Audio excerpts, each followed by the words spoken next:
Going to have a quick look at the Joulka setup. We did show you once before what the hot water system was like and how to connect everything. We've been using it for a little while now, and I've got some comments about some of the accessories. This is the box that it comes in, converts into a sink. Now if you're using this as a sink, as you can see here, it's huge, and if you're going to try and even half fill that up with water every time you want to use it, you're wasting a lot of water. So what we've done, we've got a little pop-up sink that they fit inside there, and we're just using that as the area to keep the water. And in fact, all the rest of the cables for the Joulka are still in here because I'm not using the hot water at the moment because we're having some stinking hot weather and we don't need it. But I'm not sure if this was designed just to be a draining rack or if it was supposed to be able to hold plates. It just about does it, but it's not very good, and they do tend to sort of fall over. So it's probably better just to lay things on. If you want to stand things up, you can see we've got over here a separate cutlery rack, drying rack, and that's much easier to put your plates in. There's a dedicated spot to put cutlery in, so if you can find something like that, it'll fit nicely on one of these wings. It then drains through there and drains out through these holes at the bottom of the draining rack on the Joulka box itself. So that works reasonably well. I guess if you really wanted a big washing up basin for something, you could take these wings off, and I guess you could even wash clothes in that. It's big enough. It does have a drain plug at the bottom, and you can see the tap here that just clips on. There's a little clip that sits in a hole.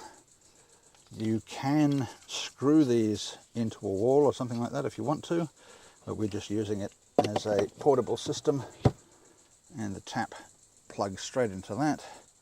It does tend to waggle around a little bit, but if I want to turn it on now, just on-demand water. Simple as that. So that's pretty good. Been quite happy with that. And I'll just run you through how we've got the Joulka set up in the back of the trailer. So on one side of the trailer we've got the gas bottle that we use for the Joulka. That's dedicated for the hot water system. It's a nice big 4 litre or 4 kilo gas bottle. And I run the gas line across to the hot water system, which is up here. And from there you have your hot and cold water coming out. And because we've not got this system as a permanent one, we can take it out and use it with something else if we want to. We've got the pump just sitting down here on the floor at the moment. And it's very simple to set it up. All the lines are marked. Red goes into red, blue goes into blue, and the gas line is pretty obvious. This little pump, the on-demand pump, it's pretty heavy. I don't know what sort of quality it is. We haven't been using it for a long time yet, but the good thing about this is if it ever does give up, you can actually swap it over with a SureFlow or something like that and just have clip-on connectors with the SureFlow, so you can get exactly the same results. And you've got an on and off switch there. As long as that's turned on, you're going to start pumping as soon as you release the pressure, like any on-demand pump. We've got a cigarette lighter adapter up there, and that's where the power line from the pump goes. And the only other thing is a set of batteries that are in the Joulka hot water system itself. And the batteries are located in a little clip-in, clip-out container here.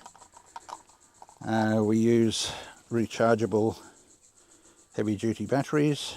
Actually, we've not got the rechargeables in at the moment, I'm telling lies, but we do have rechargeables for this. And I guess once these ones have run out, I'll switch to the rechargeables. But that just goes in the bottom of the Joulka there, and that's what provides the ignition when you are starting it up. So initially you just turn the gas on,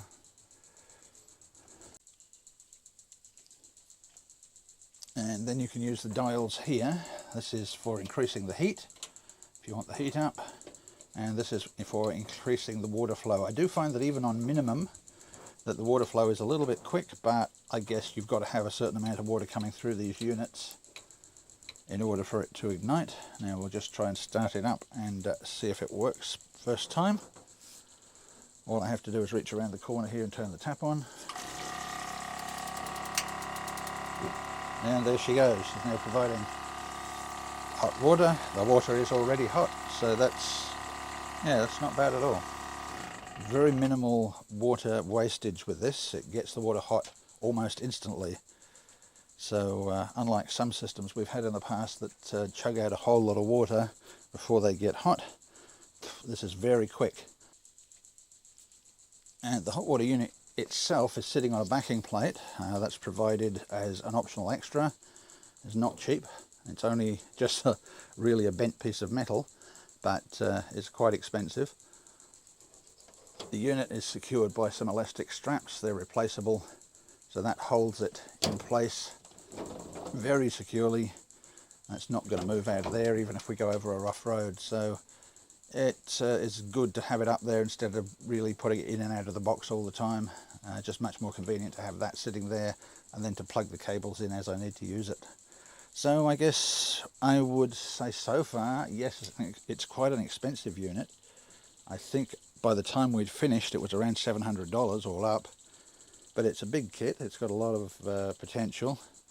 Has the sink and the sink tap plus the shower. We haven't got the shower part of it set up at the moment, but all the connections for it come with that, and you have all the adapters you need for splitting the water into two different hoses. So yeah, very, very handy to have and works well. So at least for the moment we're pretty satisfied with that, although as I say the price is pretty high.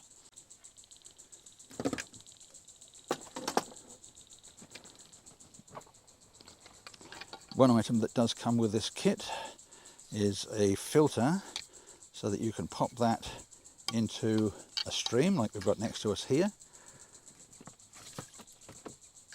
That then hooks onto one of these connectors.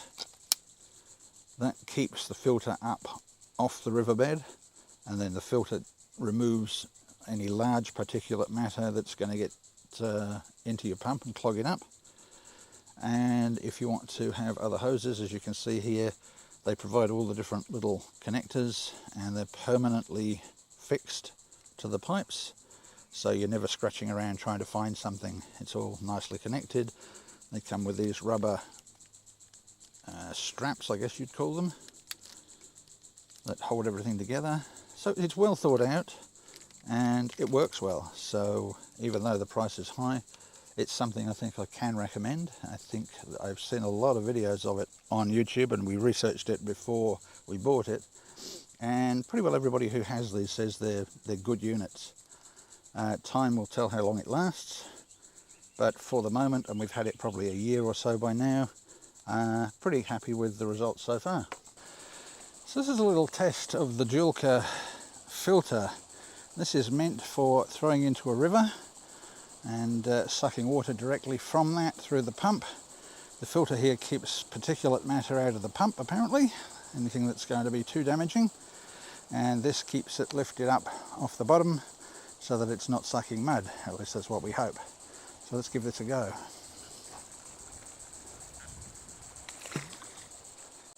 So we've got quite a few feet of hose here coming up to the trailer.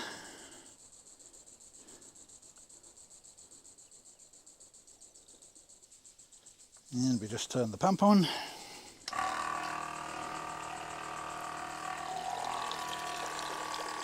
And there we have river water.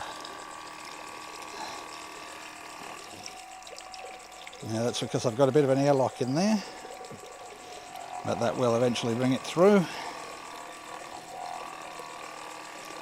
Here she comes. Perfect. So if you're sitting next to a river, and of course being on demand, I can turn it off here or I can turn it off at the pump. If you're sitting next to a river, you can pull water out for washing, that sort of thing. And I can also put the hose attachment on here and sit in the shade and have a nice shower. I think we might just try that. So in order to use this in any practical sense, you need quite a bit of hose. Now we've got two long extensions that we're using for this, one heading down there to the river, And I have another one heading over here into the shade, which is where I want to stand and get wet. So we'll just turn the pump on and see how we go. So there we are. Now I'm just going to take my microphone off because I'm about to get wet.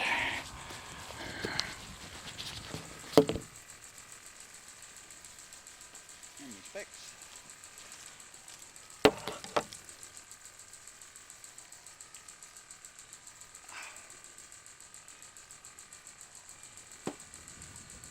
Soak yourself down nicely. Oh, nice cold river water. Beautiful. So that side of the Julka works pretty well too. I'm a fair way back from the river and getting nice and cool. Oh, that's good. And we can just turn it off at the handpiece.